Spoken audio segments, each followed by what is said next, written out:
Thank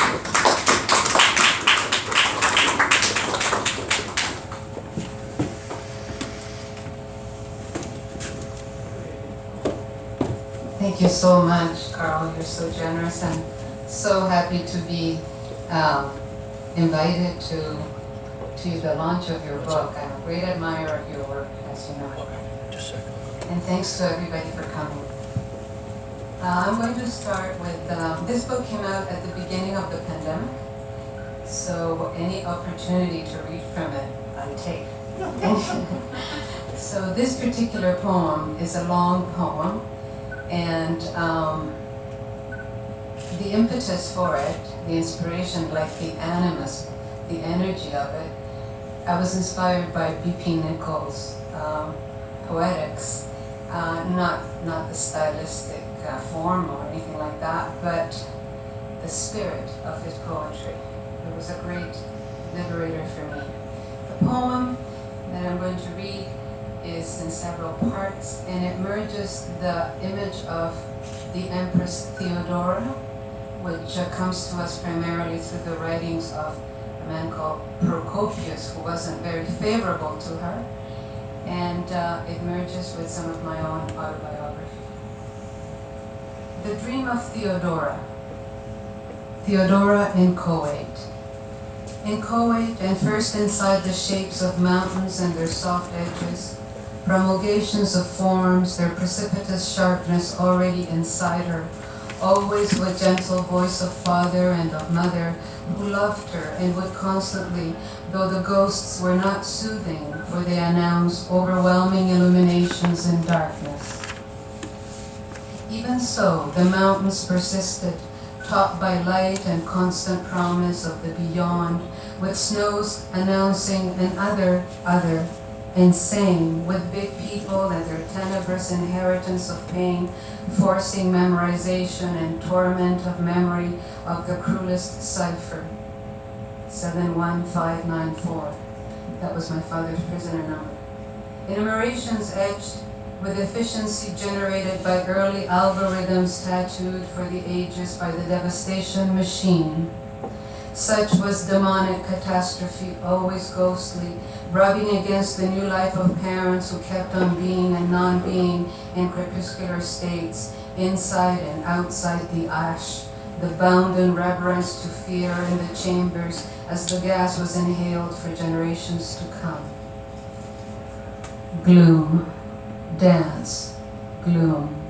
Despite the dialectic, felicity lived there as conveyance of joy, descended from fortunate wandering exiles. They survived conditionally, nestled in valleys, alive, thankfully living. Theodora incipient. The Andes, reminder of the littleness of childhood, fragility because spring runoff is eternal and downward pulled by cheerful gravity, doing what gravity does with plate tectonics, interrupting the more gentle movements of the earth. All being upended with irregular frequency, the shards of glass line the floor of the loved childhood home. The first kingdom was a place long and narrow, with obstructions of view defining geography on the road to Theodora. Paradise was always the goal. John of Ephesus described it. All that matters is of Ephesus born, Ephesus of the mind, because the goddess is revered there despite the excessive number of breasts crowding her chest. Ephesus is Chile, an open and shut case, a country with its St. James town at center, Serene town at north, Conception town middling south, and Sandpoint town closest to antipodal Antarctic, with the Southern Cross replicating the morning star, illuminating all the things that were one at origin. Light. Theodora forming. Source. Let's speak in terms of the secret history. For all histories are secret, like the rooms where she lay as a child listening to the sounds of the wounded animal her father rescued from a hole and carried to safety in his arms as he came down the mountain. Different beings, tenderness they were, and not made of flesh and blood, Standing on its hinds, the bear roared as Theodora grew hoarse within her tiny bones, expanding the sinews in her throat, voice, muscularity of voice to serve divine service of the heart through her other parts, the ones still coming together and being made by invisible hands, drawing patterns of sounds, wing burrs for arms, hers, and legs, hers. Pliability was always the crux of the matter there, where the rhythms of letters followed one another and formed speedily and deeply, attending, effectuating, functioning, pushing sound up the walls of her mouth as she slipped on the ribbons of silken flesh, waiting, always elastic. With patience, the blow came down, cutting through her fear until the contortionist was formed, readying the recreation of Theodora True. With her father's beasts did she begin performing the shrill song, moving toes up the legs of the man who lascivious fell at her feet, walked, unwalked, the minute counting, the seconds inside the day until now. Merging, we would come one, Theodora. Byzantium is here, constantly shifting. As the bodies flow one into the other, becoming flexible, we curve under pressure and do not break. Domina. Theodora they call me. Theodora is my name, edged on the tips of these fingers by the little ants entering and exiting the book of anguish. Theodora I am as I enter the sacred precinct, appraise space, assess guests, multicolored because they live with Isis, whose name means throne. I speak of ants again because fashioned from gold and real fur, though prickly, they pull away from the focus of my parentage. I, who am daughter of Geb and wife of sky heaven, remove my jewels. Tingling pendants come off my forehead, as do the stacks of bangles holding these forearms, paying tribute always to the heirs of gold, of gems that are solid liquid, glittering noiselessly like powder covering skin under light. I ready myself for the performance. Shadowed lids, the sequined eyes are made visible, the horizontal slats collapse, one into the other like the walls of a strange void. Entering the temporary underworld, daily I force myself to see the awaiting processional of my gods, anteceded by strange birds that glow with scales like iridescent fish despite the dryness of this place. Hues of nacre dispel the absoluteness of darkness, and for good. Resolving to be alive, I remove the last of these garments, but for a ribbon of silk, cover the heart between these legs, the better to conceal the strange murmurs that mark time, drawn by the assured hand of love. I sink down and I see myself as myself, though I myself am third person singular. I remain and I sink further into and on the stage floor I arc my back extremely. There are servants to whom it is entrusted the scattering of the grains of barley from above into a calyx, the passion flower, my sex, where geese trained for the purpose next begin to pick at the kernels one by one with their bills and eat. I rise a little, feel the stairs wrap themselves around my legs, the mesh of stockings, their constriction. A slight tremor is felt as I surrender to the soft and feathered surface, my back.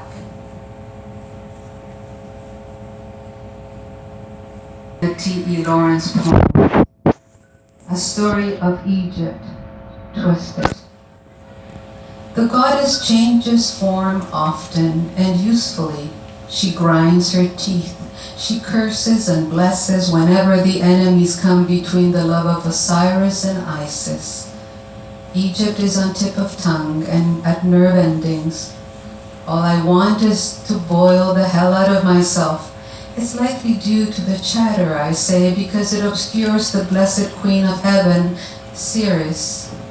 Go to the sea and purify yourself, you say, as my various parts burn one by one. Did I say that Isis always intervenes? Yes, I may have said as much, because only she knows how to piece together the cut-up parts of Osiris. Questing, she goes up the Nile, searching for the pieces of her husband's body. She speaks, oh, but do let the elastic water explore me as the vipers rise from left hand, from right hand. Look at the round disc forming itself on my brow, and despite the consuming light filtering itself down to you, I appropriate the tissues that are to make you complete.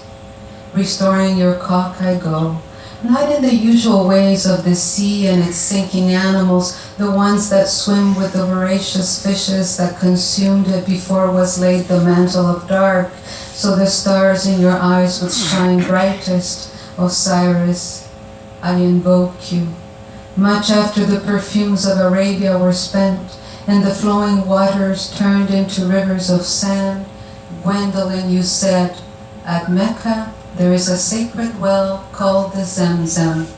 I say, come along, explore me so you may find your Egypt reconfigured, return to your dream of water here. May the goddess once again exculpate us from our too frequent falls into the darkness of the North season. On the shores of these waters, we celebrate our first priestess.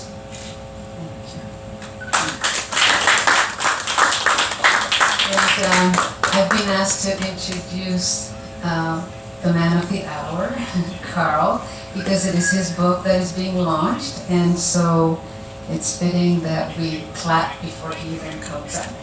So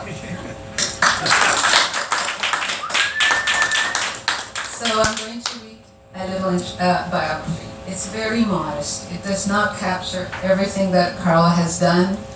Not even close. He's one of the treasures, at least of my generation, and it's impossible to write a synthesis of what you've done, Karl. Karl Jirgens is the former English department head and former chair of the creative writing program at the University of Windsor. He's author of 3 books of fiction and 2 scholarly books from Coach House, Mercury, ECW, and the Porcupine's Quill presses. Jirgens edited Rampike, a literary arts and theory journal for many years. He also edited 2 books on painter Jack Bush and poet Christopher Dewdney, plus an issue of Open Letter magazine with Beatriz Hausner. He was recently advised that his poetry is to be included in the Best Canadian Poetry Anthology from Biblioasis Press. His scholarly and creative texts are published globally. His latest book, which we'll read from now, is titled The Razor's Edge. So please welcome Karl.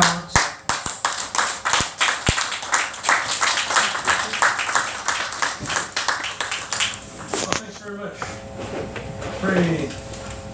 And thanks to all of you for being here tonight in spite of Toronto's weird traffic. It's just been insane here. I couldn't believe it. I drove in from Windsor to Toronto, and things haven't changed much in terms of traffic situations, but I was highly disappointed to see how bad it got on College Street, for example.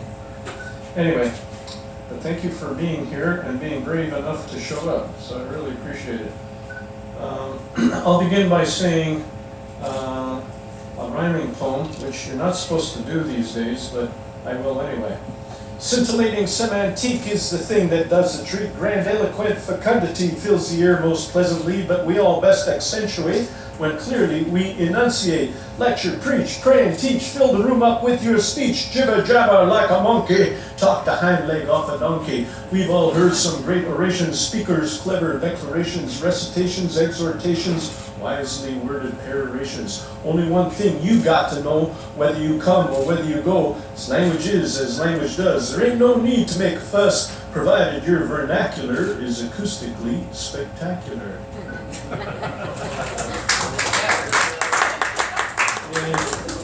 I like that one. I got here and then I found out I had a hole in my sock. Doesn't that drive you crazy? You're driving around And then you go, how did I get a hole in my sock? Oh my gosh. You know, whenever I get that at home, I just go change my socks. But no, I can't do that now. I'm at a show. Oh well, so I got a hole in my sock. Anyway, so I was recently invited to a workshop for sound poetry. I'm not really a sound poetry specialist, but I have done some in the past, and I was asked to do a workshop for the Arts Council in Windsor. And so while I was there, I mentioned several of Toronto's and Hamilton's sound poets, some of whom are with us tonight. So I dedicate this very short sound poem to all of you.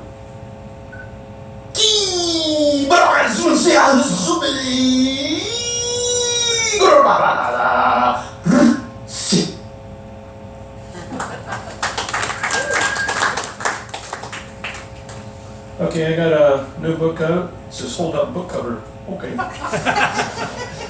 It's called The Razor's Edge from Porcupine's Quill.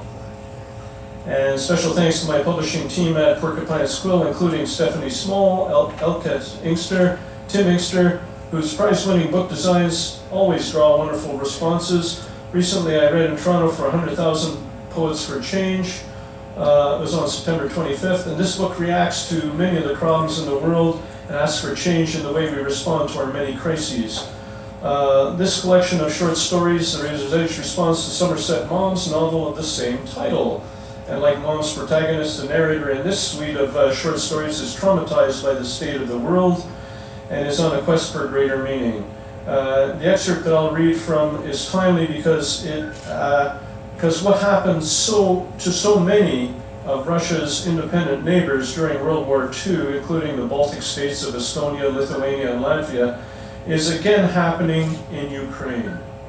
The situation is very similar. Meantime, I'll put in a plug here. I'm part of a group of writers who are responding to the peril in Ukraine, and that group includes one of our authors tonight, Gary Barwin, who read just a few minutes ago. We're all in this anthology edited by Richard, Yves Sotowski, and legendary Pan Kemp, entitled Poems in Peril, Response to Peril. The Peril editors are doing a series of readings and launches with funds donated to Ukraine's war effort, and I'm part of their next presentation, which is in London, Ontario's WordFest on Saturday, November 5th. And here's a short poem from that collection titled Frailty. Desires and common wants slavishly follow our beings, oiling frailties within our frailties, echoing who, what, we are, unnervingly making lucid parts unknown, confronting us with our own dread. Some seek to master such imagos, seek strength, beauty, truth, while clinging to what isn't there, what never was. Such unfastened desires, perhaps better to embrace frailty, adore each other for what we cannot be.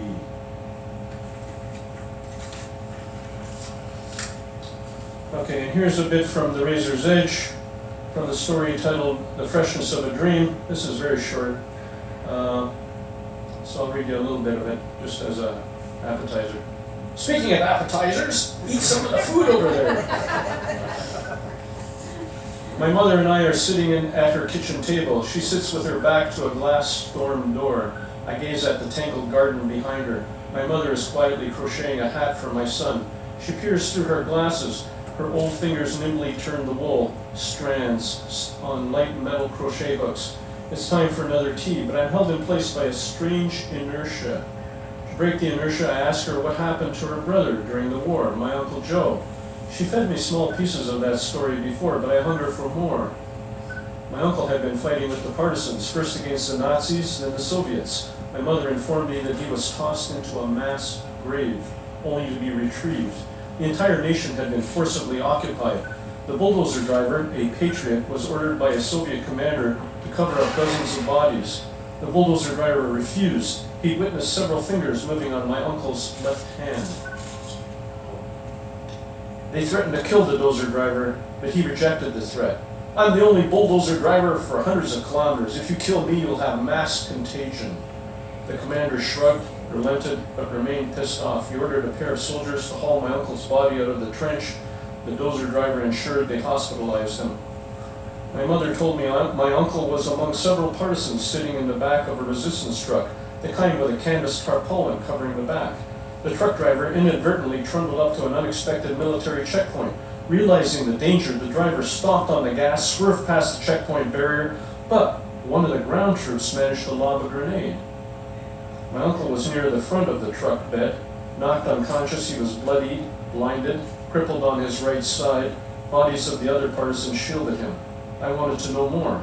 My mother kept crocheting. Tell me more about what happened to Uncle Joe. I'll stop there. If you want to know how it ends, I guess you'll have to get the book.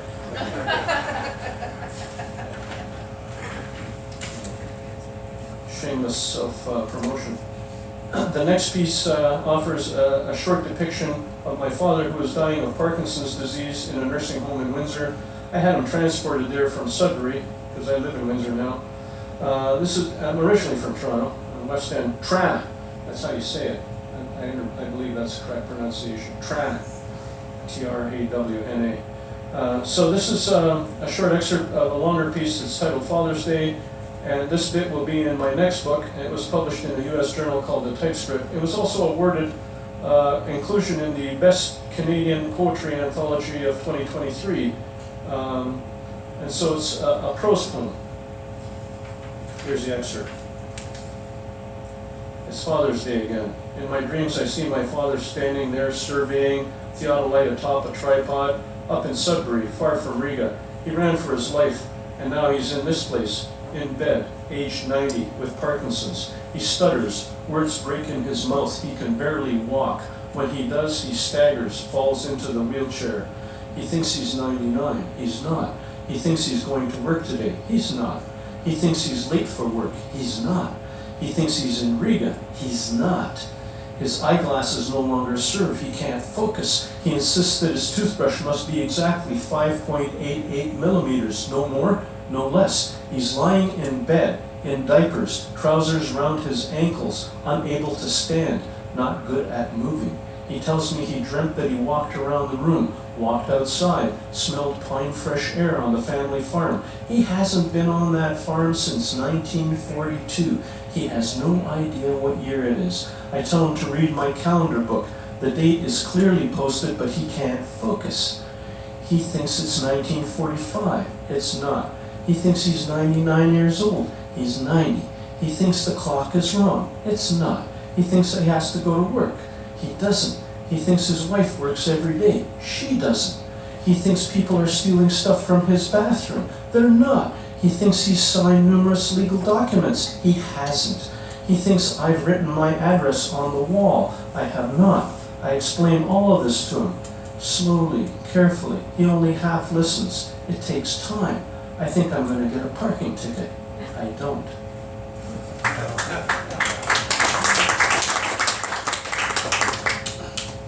Now here's a lighter piece from my chapbook, Eco Blues, A Tale in Three Parts, published by Above Ground Press in Ottawa.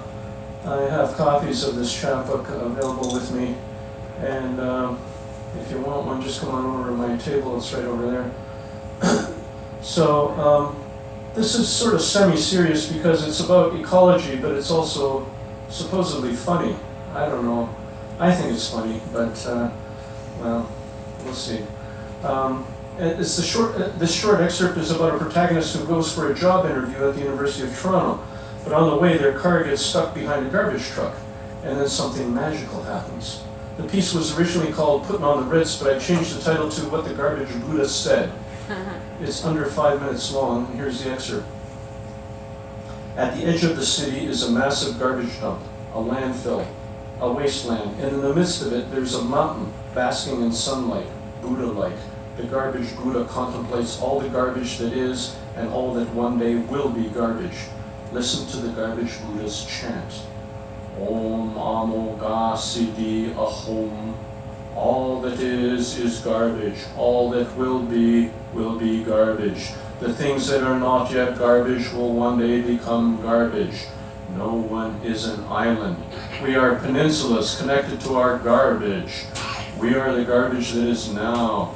I am the ungarbage that one day will become garbage. Garbage and ungarbage are one. Om Amo Ga Siddhi Ahom. This morning I woke, dressed, fed the dog, drove the car to a job interview. My car, a gray, unassuming 2003 Mercury, has low mileage. I seldom drive. It's not a sedan you'd notice, it's a generic car. But it's the car that I'm driving to my job interview. I'm driving with a swift and composed economy of motion along Bloor Street in Toronto. I'm heading downtown for an appointment at the University of Toronto. They seek a specialist in literary theory. If I keep up the pace, I'll make it on time. I could have taken the subway, but I wanted to keep cool in the car. The air conditioning still works somewhat, although it seems weak lately. Some of the air conditioner's tetrafluoroethane molecules must have found their way into the ozone layer and helped widen the hole in the sky that permits cosmic rays to pour down on my head. I tell myself that inside the car it's still cooler than outside. Toronto summers are torrid and muggy. I'm making good time, but there's a slowdown. I swerve around several vehicles to get to the problem, but I'm unable to pass. A garbage truck is pausing in front of every building. The truck is too wide and its pace too slow to scoot past while avoiding oncoming traffic. I give it the horn, but the truck ignores me and continues in oblivious elephantine fashion, lumbering up the street, pausing, stopping, moving. CBC radio predicts rain. I think I made a wise choice taking the car. I tell myself this is typical city traffic, but I'm getting anxious about the interview. In the rearview mirror, I see cars lining up. And in front of me, the garbage truck, like some other worldly beast leisurely grazing on the savannah. I catch myself losing balance. I'm about to lean on the horn and keep leaning until the truck allows me to pass. I take a deep breath, regain equilibrium. I tell myself I shouldn't be driving in the first place. I could have taken the subway, but I wanted to look fresh for my job interview. And it might rain. I didn't want to show up rain-soaked, but it was my choice. However, I never anticipated this truck, this garbage. Garbage, it's a daily thing, a general condition of entropy, an entropic universe, a breakdown of stuff. I think about recycling, I think about David Suzuki, I think about what David Suzuki once said.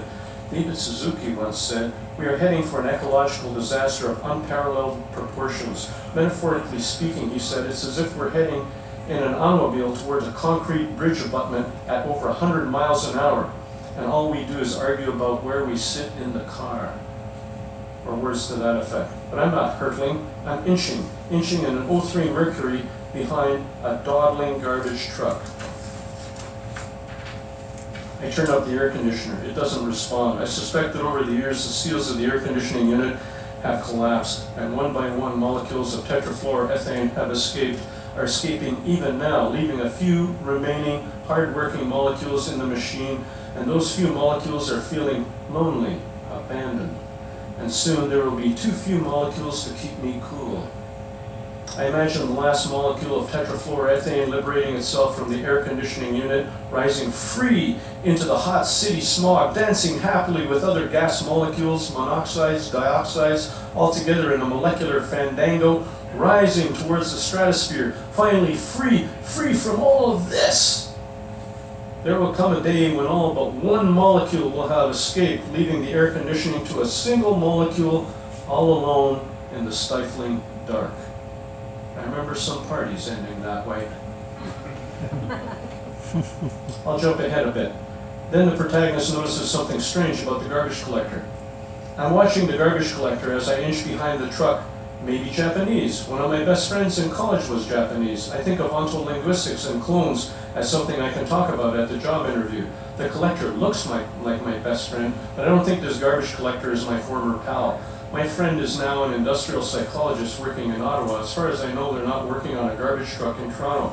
But this person in front of me with the orange coveralls, long dark hair, and mirror aviator shades moves so lightly.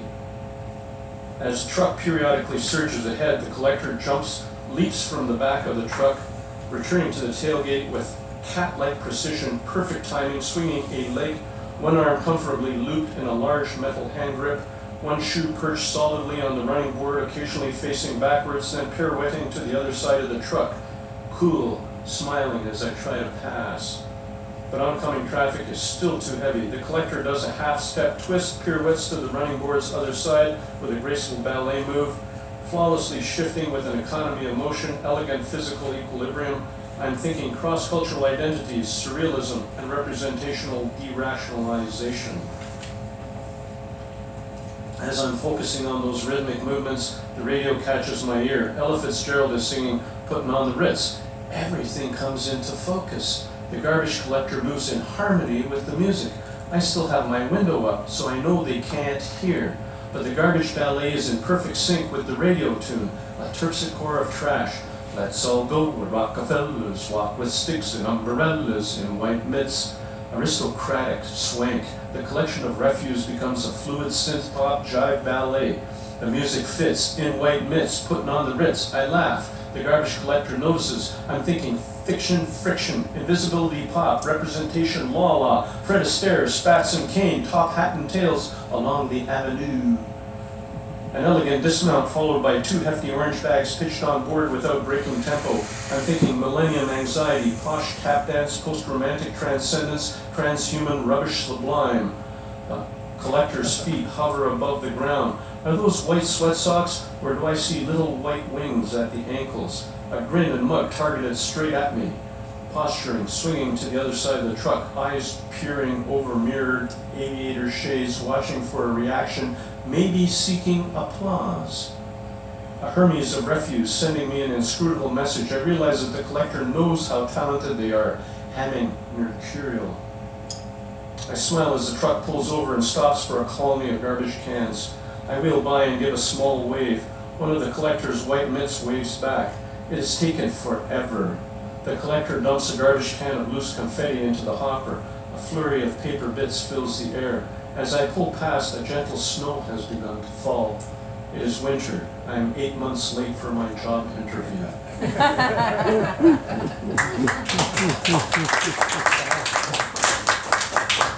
Thanks, and my supermarket time is up. I hope you enjoyed the food, and please help yourself to more. Please buy books, because the book trade is what keeps us writers writing. We do have signing tables for our guest authors. I know some of us are giving away books, so please help yourselves. And if there are any questions for the authors, we could ask them now. If not, then we'll just proceed with personal questions to the authors and book signings. Okay, I don't see any hands. Okay, so that's it. Thank you, everybody, for showing up.